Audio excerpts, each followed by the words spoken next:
The devil goes by many names: Satan, Lucifer, Prince of Darkness, Lord of the Flies, Beelzebub, the fallen angel, Mel Gibson. What about Nick Beal? Ah, that's a new one. And that's the topic for today's episode of The Kazdoy Closet. I'm Kazdoy. That's my closet full of all the stuff that I love. And today we look at a film called Alias, Nick Beal, which mixes elements of film noir and the Faustian legend. Does it work? Let's find out. Today we're going to talk about Alias, Nick Beal. This is from 1949. It's in beautiful black and white. It's 90 minutes long. And this is about an honest DA who wants to run for governor of the state, but he is just completely overwhelmed by a crime boss who's controlling everything. So he becomes increasingly frustrated and even mentions casually at one point that he would sell his soul to get rid of this crime boss. Well, enter Nick Beal, who strikes up a Faustian bargain with the DA. Little does the DA know who Nick Beal really is, and helps him achieve his goals. Along the way, Nick Beal also enlists the aid of this young lady who is down on her luck, and she helps him get what the DA needs to get. This was directed by John Farrow, who is Mia Farrow's father. He directed many films. The one I'm most familiar with is The Big Clock. That is a film noir that starred Ray Milland. Ray Milland also stars in this as the title character of Nick Beal. Ray Milland was from Wales. He was an expert horse rider, shooter, boxer, and he won the Oscar for The Lost Weekend, the Billy Wilder film in which he played an alcoholic. He was also in Dial M for Murder, the Hitchcock film, and in a film that I first saw Ray Milland in called X, The Man with X-Ray Eyes from 1963. Near the end of his career, he was doing stuff like that, but I really like that film. And X also features a dramatic performance by comedian Don Rickles. Now, the bad girl in this is played by the iconic film noir bad girl, Audrey Totter. In fact, she was typecast as that for most of her career. And she was also in The Setup, a film noir classic, and a minor role in another classic, The Postman Always Rings Twice. Later in her career, she did a lot of classic TV.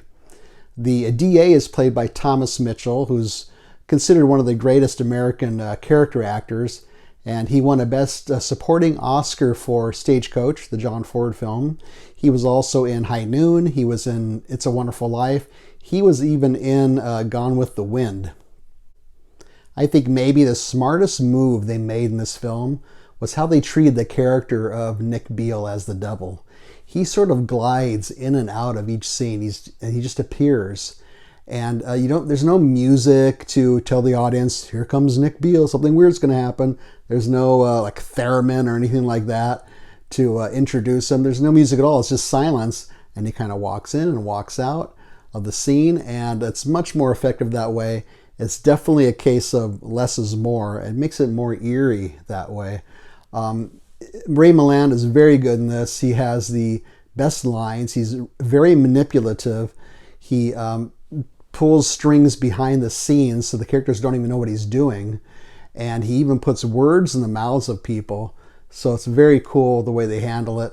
There's also an interesting little bit of business where if somebody reaches out to touch him, whether to pat him on the back or shake his hand, he says, "Don't touch me. Don't ever touch me."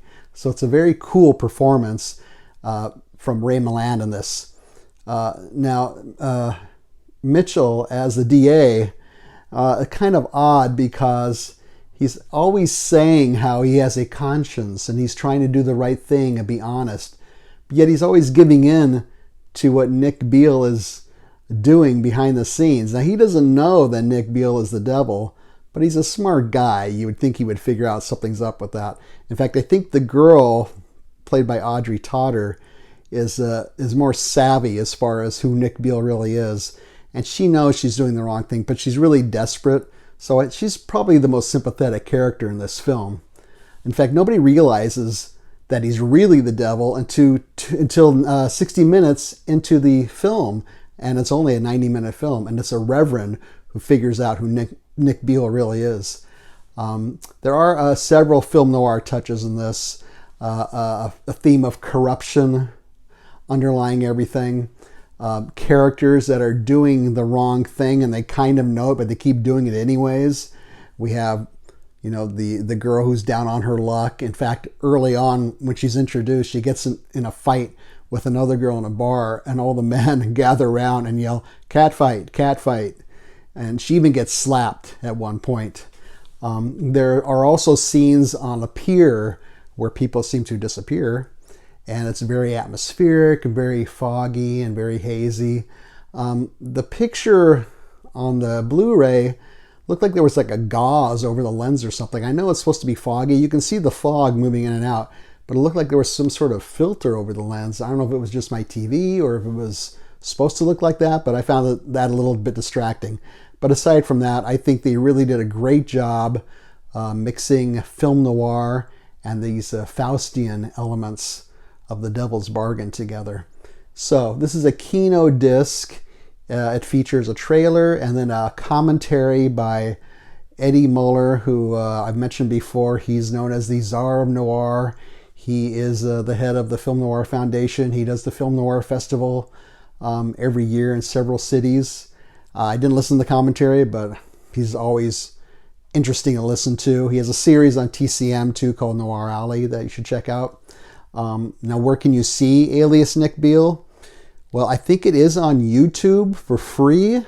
I don't know what kind of quality we're talking about, but if you just want to check it out that way, you can.